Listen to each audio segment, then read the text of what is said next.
Muy buenos días. Hoy vamos a hablar acerca de lo que es el llamado. El llamado de Dios o el llamado al ministerio. Estuve leyendo algo anoche que dice que un estudio concluye que el ministerio pastoral es una labor con la más alta probabilidad de experimentar altos niveles de estrés, los cuales pueden acarrear graves problemas y distorsiones físicas, emocionales y sociales. Eso es un estudio de una universidad. Como el ministerio, el que ejerce el ministerio, tiene una alta probabilidad de sufrir niveles de estrés. Para algunos les parece que el llamado al ministerio es algo muy fácil, ¿no? A veces a alguien que ha asumido el ministerio se le pregunta: ¿y usted qué está haciendo? Y dice: yo soy pastor. ¿Y en qué trabaja? Porque el llamado, en las últimas décadas, el llamado al ministerio ha sufrido muchos ataques. Y han sido ataques desde dentro en la iglesia y ataques desde afuera. Conceptos que han surgido, y todo pues también debido a que ha habido ministros que han usado mal el ministerio, que han abusado del ministerio, pero el mundo se ha aprovechado para generalizar, y al generalizar menospreciar o devaluar lo que significa el ministerio. El ataque de afuera, y son ataques que no vienen de parte de Dios, eso es lógico. Los ataques son opiniones. Una de ellas es que el ministerio no es un trabajo, y que el ministerio no es digno, que no es algo digno. Hace un tiempo, cuando yo estaba dedicado a servir, alguien me dijo: ¿y cuándo va a buscar un trabajo de verdad? O sea, por el alto grado de menosprecio que se tiene a lo que es el ministerio. El mundo, según el mundo y según la gente de la iglesia que no leen la Biblia, que no conocen las Escrituras, un ministro no puede recibir pago. O sea, porque según la filosofía que se envuelve aquí es no, que eso es dado por Dios, y si es dado por Dios pues tiene que ser gratis. No, pues hay gente que canta y cobra millones. No debería cobrar, porque eso es gratis. Usted va al concierto y paga la boleta, lo que le pidan. Usted, cuando va al médico a una consulta con un especialista, usted paga. Ese doctor nació con un don, con una habilidad, estudió, sí, pero no quiere decir que porque Dios le dio esa habilidad, entonces no, él es médico. Vengan aquí, consulta gratis todos los días. Sin embargo, al ministro, a quien predica, sí se le somete a ese punto de vista. Usted tiene un don de Dios, usted recibió un llamado, pero usted no merece nada, usted no es digno, eso no es un trabajo. Y como leía al principio, estudios indican que el trabajo del ministerio, como lo vamos a ver ahora a la luz de las Escrituras, es algo que provee una pesada carga y genera altos niveles de estrés. De hecho, muchos pastores han muerto antes de tiempo, muy jóvenes, del corazón, de enfermedades producidas por el estrés, enfermedades del sistema nervioso. Hay muchos pastores recluidos en sanatorios, en casas, hospitales mentales, en tratamientos, debido a que no supieron trabajar la presión que genera el ministerio, y la gente lo volvió loco. Que la gente es una bendición, la gente es una belleza.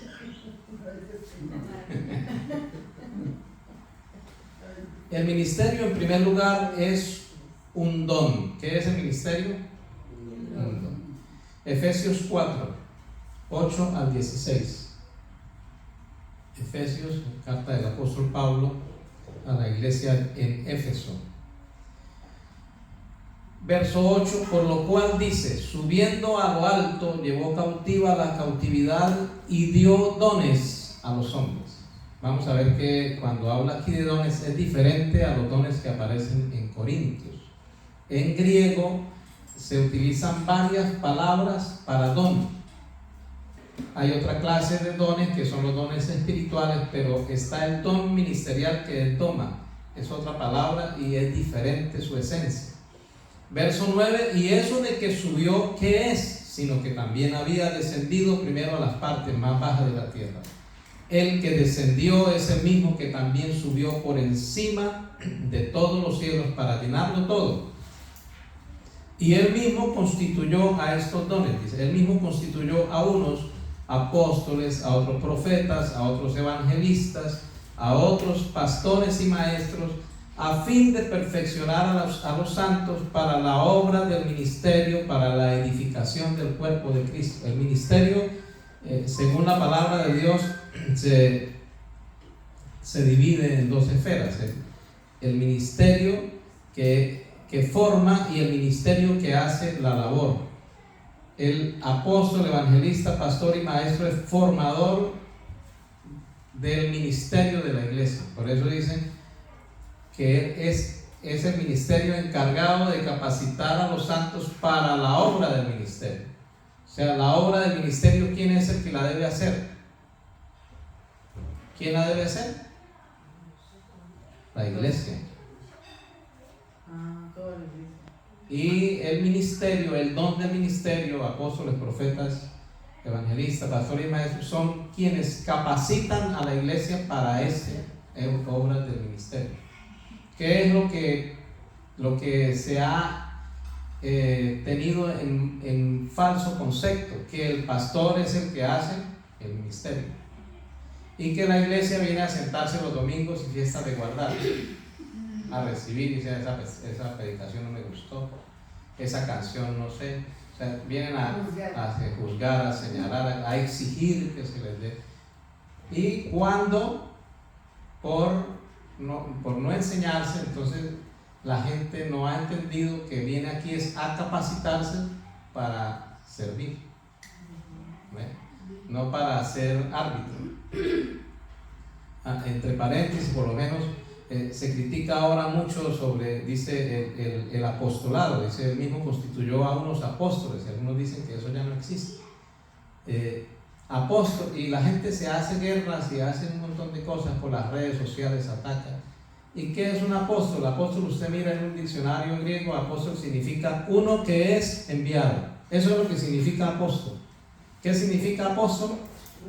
Uno que es enviado. De ahí surge la palabra misionero. Entonces, cuando una iglesia envía a alguien a una labor, a abrir una iglesia o a resolver un asunto en una iglesia, ¿qué es lo que está haciendo? Está apostolando. O sea, ese que es enviado es un apóstol, es un enviado. Pero la gente se arma pleitos de que no hay apóstoles. Y apóstol es sencillo, ser enviado. ¿Ve? El pastor Reyes fue enviado, elegido, apostolado. Bueno, eso es un paréntesis. El ministerio como don. ¿Qué significa don en este aspecto? Doma, del griego doma.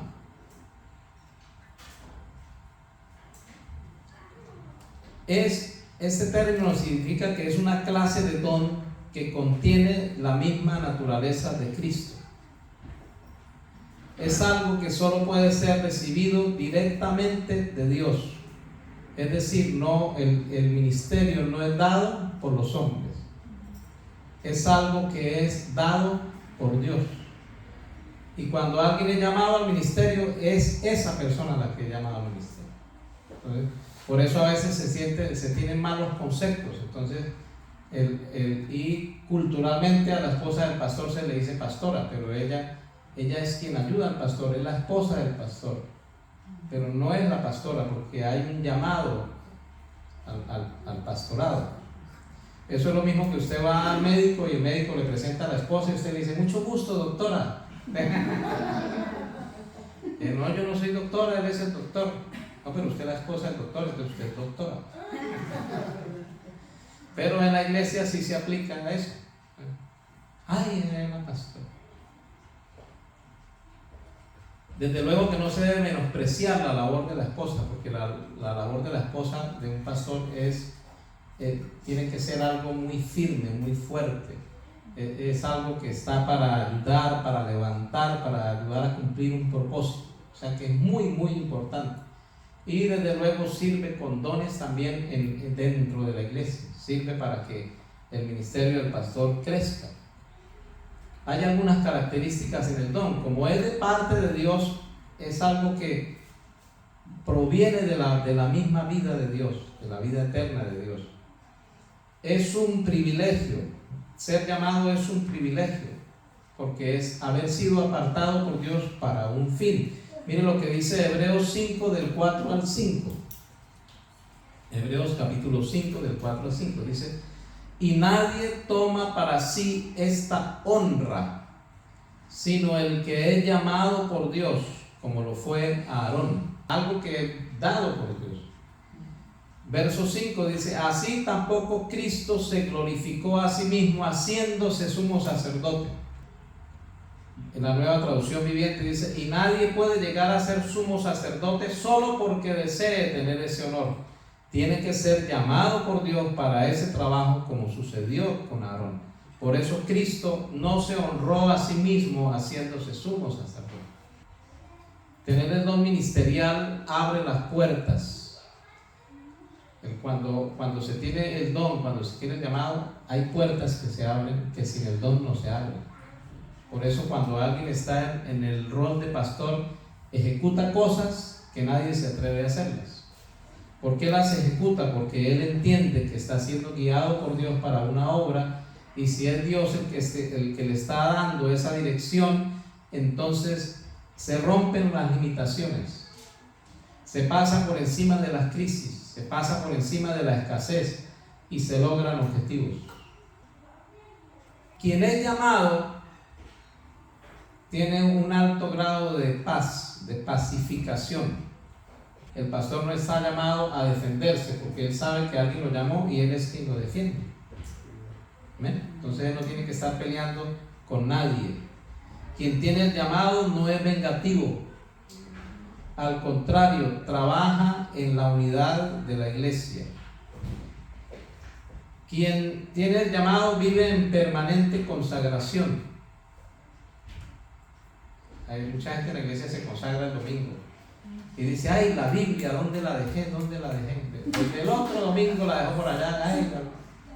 Quien sirve al Señor, quien está llamado, tiene siempre las herramientas para estar en consagración. Ora, escucha mensajes, aprende, estudia. Quien tiene el llamado se percibe, la gente percibe cuando alguien tiene un llamado. Nadie tiene que decir: yo soy esto, yo soy apóstol, maestro, profeta, no. Y el que es pastor no necesita, o sea, la gente ofende, la gente dice cosas y él está en silencio esperando que Dios obre y ya. Marcos 3, 13 al 15, Marcos 3. Está hablando aquí de Jesús y de cómo el llamado es algo solamente que está en Dios. Dice: después subió al monte y llamó así a los que él quiso. ¿A quién le llama a Dios? A los que él quiere, ya. Y vinieron a él, porque cuando uno es llamado no puede ignorar eso. O sea, es algo que tiene que dar el paso. Verso 14 dice: y estableció a 12 para que estuviesen con él. Uno sabe que ser llamado es para estar cerca del Señor siempre. Y después dice: para enviarlos a predicar y que tuviesen autoridad para sanar enfermedades y para echar fuera demonios. Si Dios llama, entonces Dios establece ese ministerio. Ahora, si Dios es el que establece el ministerio, si Dios llama, da este don a la iglesia, o sea, la iglesia debe entender que cuando tiene al frente un pastor, tiene un don de Dios, un regalo que Dios le dio. Por eso Jesús, cuando vio a las multitudes, dice que se dolió en el corazón y dice: veo a la multitud dispersa como ovejas que no tienen pastor. Entonces, cuando usted no está disperso, usted tiene un don. Alguien ha sido llamado por Dios para pastorearle. ¿Por qué a veces el ministerio, en muchas ocasiones el ministerio se constituye en afrenta, en necesidad, en situaciones extremas de crisis en todas las áreas? Es porque muchas veces la misma iglesia no entiende lo que es el llamado y lo que es el ministerio. Le decía al comenzar que la gente tiene, la sociedad tiene por norma eso. Cuando ve a alguien que es pastor, lo primero que le pregunta es: ¿usted en quién trabaja? No, yo soy pastor, pero ¿en qué trabaja? O sea, no es visto como un trabajo. Primera de Corintios 9, 13 al 14.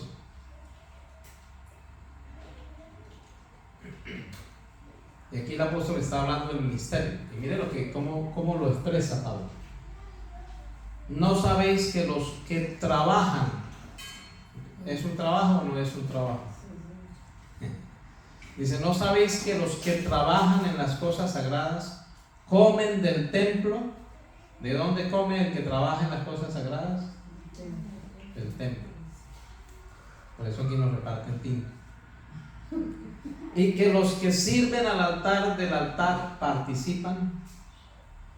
Verso 14. Así también ordenó el Señor. O sea, no es algo que se le ocurra a alguien, ¿no?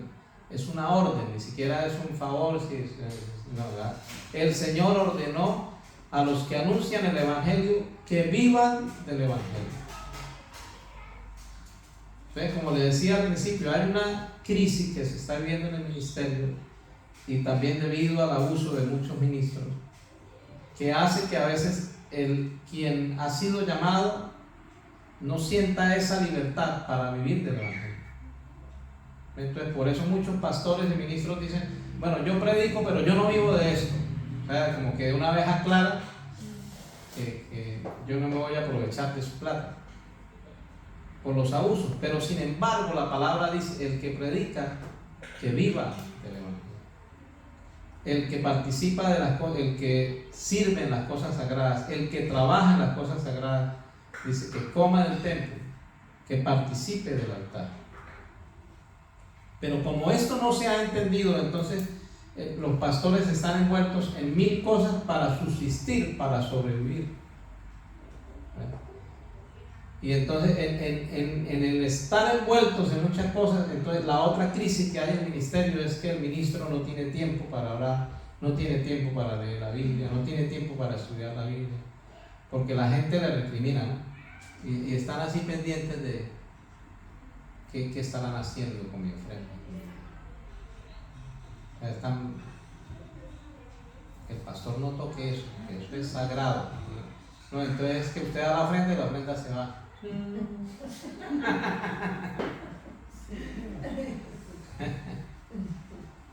No, es algo que se toma, se administra. Y aquí lo vamos a entender más fácil. Primera de Corintios 9, pero unos versos antes, en el verso 9 dice: porque en la ley de Moisés está escrito. ¿Y qué está escrito en la ley de Moisés? Dice: no pondrás bozal al buey que trilla. ¿Tiene Dios cuidado con los bueyes o lo dice enteramente por nosotros? Entonces Pablo dice: pues por nosotros lo escribió. Porque con esperanza debe arar el que ara, y el que trilla con esperanza de recibir del fruto. Entonces fíjese, en la ley de Moisés está escrito: no le pondrá bozal al buey que trilla. Había agricultores tan perversos que ponían a trabajar al buey y le ponían bozal. ¿Para qué le ponían bozal al buey? Para que no comiera de lo que estaba trabajando. Ese miserable. El buey que trabaje, que lleve el bulto, no, pero que no coma, que no pruebe nada. Pero usted sabe que ¿por qué está escrito eso ahí? Pues porque pasa en el ministerio. Hay muchos pastores con bozal. Trabajan y trabajan. Pero el Señor, ¿qué dijo? O sea, si alguien trabaja en el ministerio, si alguien sirve a Dios, dice: no le ponga bozal. Y la gente pone bozal con las palabras. Pero la gente exige. Que le decía hace un momento, la gente es buena para exigir. Pues por nosotros se escribió: Verso 11 dice: si nosotros sembramos entre vosotros lo espiritual, ¿es gran cosa si cegáremos de vosotros lo material? Verso 2: si otros participan de este derecho sobre vosotros, ¿cuánto más nosotros? Pablo aquí dice: no hemos usado este derecho, sino que lo soportamos todo. ¿Qué es lo que hacen los pastores? Soportamos todo en silencio, con paciencia. Dice: solamente para no poner obstáculos al evangelio. En la crisis ministerial que hay, los pastores están llevando del bulto, tienen que salir a trabajar, a hacer muchísimas cosas. En los minutos que le queda libre, leer la Biblia, orar, quedarse dormido orando, tantas cosas que tiene que soportar, porque él no quiere sufrir que la gente le diga: mire, usted está viviendo de mis diezmos y de mi ofrenda. Pero es un don divino. Y según la palabra de Dios, este trabajo es digno.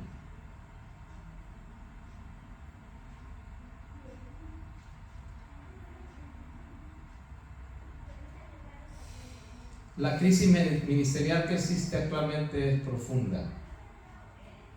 Un doma, o sea, un llamado sobrenatural dado únicamente por Dios, necesita tiempo de intimidad con Dios para poder recibir esa palabra que Dios necesita transmitirle a la iglesia.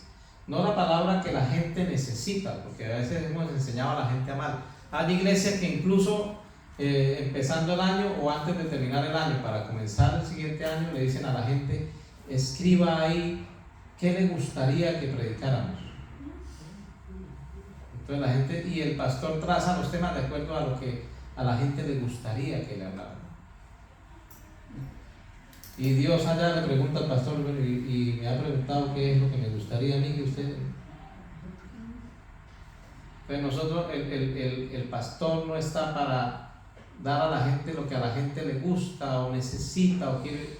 El pastor está para darle a la gente lo que Dios necesita y quiere transmitir a la iglesia, y lo que la iglesia debe oír, así no le gusta. ¿Ve? Mateo 4, versos 18 al 22. Este texto es muy importante porque hay muchos que han sacado unas teorías todas raras por ahí. Mateo 4, 18 al 22 dice: andando Jesús junto al mar de Galilea, vio a dos hermanos, Simón, llamado Pedro, y Andrés, su hermano, que echaban la red en el mar, porque eran pescadores. Fíjense que está, el eran, ¿qué significa? Que ahora no son. Antes, eran pescadores. Verso 19: y les dijo: venid en pos de mí y os haré pescadores de hombres. Les cambió el trabajo. O sea, ya les cambió la labor. Ustedes eran pescadores, ahora son pescadores de hombres. Ahora sigan. Y ellos lo siguieron. Dice el verso 20: ellos entonces, dejando al instante las redes, le siguieron. Dejando el trabajo de Y yo hablé con un pastor amigo sobre este tema varias veces y discutimos sobre esto. Y yo estudiaba eso, y cuando dice dejando, usted busca en los diccionarios dejando, en griego es abandonar. Algunos se atreven a predicar que no, que ellos dejaron a cargo a alguien y que a ellos le mandaban las ganancias, que ellos abandonaron las redes, porque ellos ahora tenían otra labor. Y le siguieron. Verso 21: pasando de allí vio a otros dos hermanos, Jacobo, hijo de Zebedeo, y Juan, su hermano, en la barca con Zebedeo, su padre, que remendaban sus redes, y los llamó. Verso 22: y ellos, dejando al instante la barca y a su padre, le siguieron. Fíjese usted lo que es el llamado. Y estos hombres eran hombres del vulgo, sin letras. No tenían títulos ni nada, eran hombres rústicos que todos los días salían a pescar, que se trasnochaban tirando las redes. Pero el Señor les dijo: vengan en pos de mí, y ellos dejaron lo que estaban haciendo. Como le decía, hay muchas interpretaciones, que que no, que Pedro era un empresario. Roma estaba bajo el yugo, Judá estaba bajo el yugo de Roma, un gobierno tirano. Ahí no habían empresarios, había gente que tenía que trabajar duro para pagar impuestos. Entonces hay muchos conceptos errados acerca de lo que es el ministerio, y por eso, les repito, hay muchas personas que no se atreven a aceptar el llamado solamente porque saben lo que se les viene encima. O sea, hay muchos hombres de Dios que no están sirviendo a Dios solamente porque dicen: voy a aguantar hambre, me va a ir mal, me van a exigir, voy a llevar del culto, entonces mejor me quedo quieto.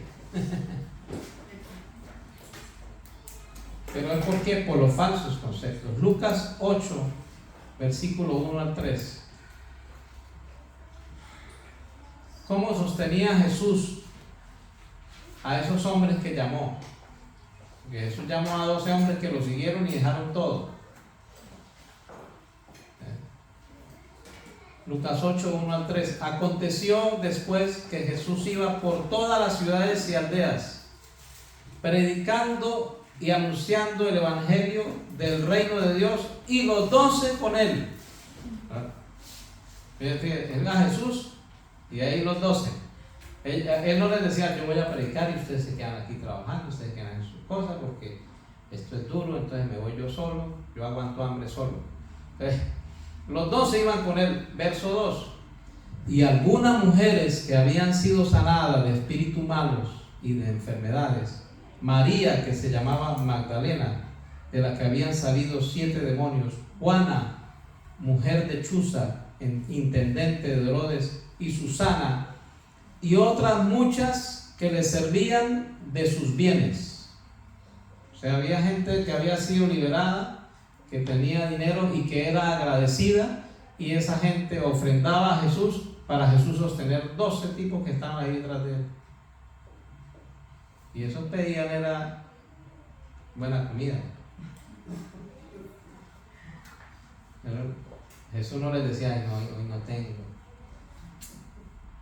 Tienen una manchada nomás. Entonces fíjese cómo Jesús está haciendo un trabajo que ahora, como le decía al principio, no se le dice trabajo. Pero Jesús está haciendo un trabajo y de paso se lleva a 12 que no están trabajando con él, están aprendiendo de él. Y estas mujeres, agradecidas porque han sido liberadas, sostienen a Jesús y sostienen a los 12. ¿Ve? Si existieran esos clanes que ahora existen en las iglesias, yo creo que reunirían a Jesús y le dirían: mire, Jesús, que usted sabe que nosotros estamos dando una ofrenda, estamos dando de los bienes de nosotros y todo. A usted lo queremos mucho porque usted ha sido excelente pastor y todo. Y de lo que damos, pues sí, aceptamos que usted viva bien, que usted esté bien, pero es que ya usted lleva ahí 12 y ya que usted alimente otros 12 y tal, y esa es mi plata. Y hay gente que es terrible, porque hay gente que solo demanda que le ayuden y que le... Mire, la gente que más habla mal del dar es la gente que no da. Usted siéntese con alguien que habla mal del diezmo, de la ofrenda, será bíblico eso, que pidan ofrenda, que pidan... Y esa gente que habla así mal, usted se siente y le pregunta: mire, a conciencia, ¿cuánto ha diezmado usted este año? ¿Usted qué tanta ofrenda? No, yo no doy, porque eso no es una sinvergüencería. Los que menos hacen son los que más critican, los que más rajan. Y solo por dañar el corazón de la gente que es agradecida, generosa y que obedece a Dios. Gálatas 6:6. Gálatas 6:6. El que es enseñado en la palabra, haga partícipe de toda cosa buena al que lo instruye. Usted a veces se pone a analizar: ¿y de qué hace partícipe la gente al pastor? De los problemas, que la china está rebelde, que se ve con el novio, que me robaron el perrito, que la mascota está enferma, que mi esposo, que tal. La gente está llevándole a quien me instruye, que me enseña, puras cargas, puros problemas. Y ore por mí, pastor, ore por mí, en medianoche ore por mí. Pero aquí dice: haga partícipe de toda cosa buena al que construye.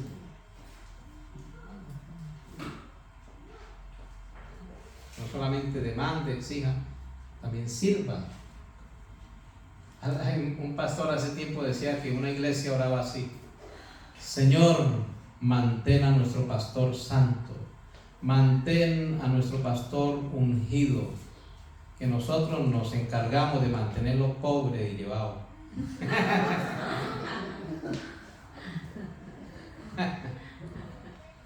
Primera de Timoteo 5:17. 5:17 dice: los ancianos que gobiernan bien sean tenidos por dignos de doble honor. Ancianos, esa es la palabra que se refiere al líder de la iglesia. Mayormente, dice, mayormente los que trabajan en predicar y enseñar, verso 18, pues la escritura dice, y repite que el pasaje que leímos hace un momento: no pondrás bozal al buey que trilla, y digno es el obrero de su salario. Entonces aquí vuelven a aparecer las palabras: los que trabajan. ¿Los qué? Para que el mundo dice que eso no es un trabajo. ¿Por qué usted no se merece que le paguen, que le den, o que al menos lo ayuden? Porque eso no es un trabajo, pero según Dios es un trabajo. Y dice: sean dignos de doble honor. Usted va al diccionario bíblico, que es esa palabra griega para honor, que es, y entre las traducciones está salario. Dice un valor en dinero pagado, valioso. También se refiere a estimar en alto grado, darle dignidad, darle precio. Eso es lo que significa honrar al que sirve. Honrar al que sirve no es solamente que usted le diga: ay, pastor. No, dice aquí: es digno de doble honor. Y aquí se refiere a ser ayudado con dinero, de doble salario. Los que trabajan, vamos a ir definiendo para terminar. La palabra trabajar es copiao, así se escribe en griego. Es sentir fatiga, trabajar duro, cansarse, labrar. Obrero es trabajador, hacedor. Digno de un salario. Mixos, cuando habla de salario en griego, mixos es paga por un servicio. Y dice aquí: bueno o malo, pero tiene que pagar. Usted paga la luz así, a veces usted paga el agua así, no puede ni tomársela, porque usted paga el agua y compra agua. Pero usted ahí no pelea con el gobernador ni el alcalde. Recompensar, dar salario, galardón, jornada. Hechos capítulo 6, para terminar, versículo 1 y 2. En aquellos días, como creciera el número de los discípulos, hubo murmuración de los griegos contra los hebreos, de que las viudas de aquellos eran desatendidas en la distribución diaria. Vuelvo y leo. En aquellos días, como creciera el número de los discípulos, hubo murmuración de los griegos contra los hebreos, de que las viudas de aquellos eran desatendidas en la distribución diaria. Entonces los 12 convocaron a la multitud de los discípulos y dijeron: no es justo que nosotros dejemos la palabra de Dios para servir a las mesas. Están preocupados porque los apóstoles, los pastores no estaban sirviendo.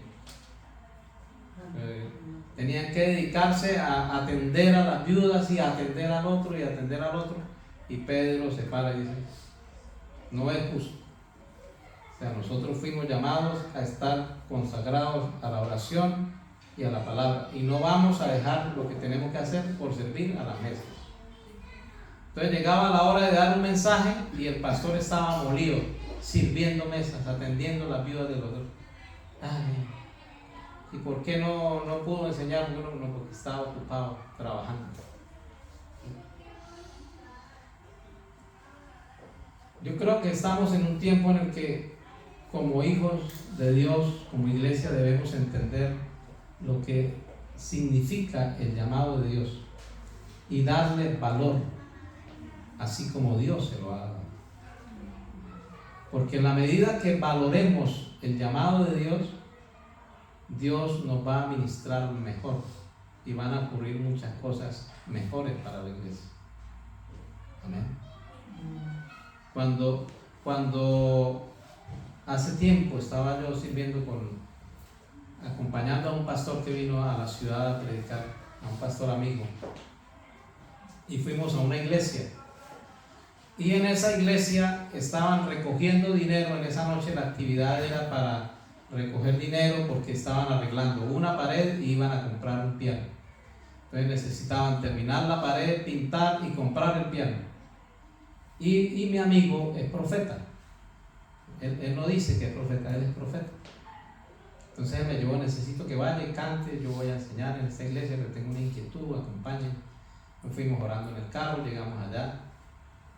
Yo canté y todo, y él estaba ya orando, inquieto por lo que tenía que decir. Se para, él no sabía qué estaba pasando, y él llega y dice: bonita la pared que van a edificar aquí, lo bonito lo que van a hacer aquí. Y caro, bonito el piano que van a comprar, ¿no? Dice: sí. ¿Y cuánto van a dar para el piano, para la pared? Y toda la gente venía preparada. Llega y dice: ustedes saben si hay mercado en la casa de su pastor.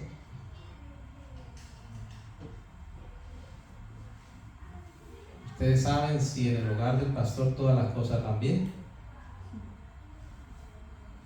Y él dijo: de parte de Dios les digo algo, olvídense de la pared y del piano, porque el que primero debe estar bien es su pastor. Cuando su pastor está bien, entonces ahí sí compren el piano y hagan la pared. Pero no aparenten que todas las cosas están bien con una pared y un piano, cuando quien les está ministrando está pasando necesidad. Y yo no estoy aquí haciendo un show porque me haya dicho. Es Dios el que lo puso en mi corazón. Y ahí sí pasó toda la gente llorando, a abrazar al pastor. Ay, perdón.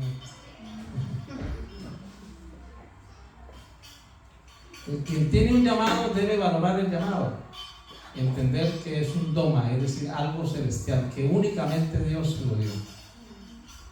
Pero la iglesia también debe saber que doma es un regalo divino para que seamos edificados y levantados. En la medida que el pastor cuida de la iglesia, pero la iglesia debe cuidar de su pastor. Debe ser algo recíproco. Como le decía al principio, ¿por qué las estadísticas hablan de que el pastorado es uno de los trabajos con los índices más altos de estrés y de probabilidades de que la persona se muera antes de tiempo o termine en una clínica de reposo por allá? ¿Por qué? Porque no se ha valorado el ministerio conforme a la luz de las Sagradas Escrituras, como se lo he trazado hoy. Porque en el mundo hay mucho loco diciendo cosas del ministerio que no son. Y dentro de la iglesia hay mucho loco aprovechándose de las redes sociales, del internet, el Facebook y todo, y publicando cosas para que usted no apoye a su pastor, para que usted no dé diezmos ni ofrendas. Pero yo creo que ellos son los que no mueven un solo peso para ayudar a nadie. Entonces vamos a dejar hasta aquí. Si alguien tiene alguna pregunta,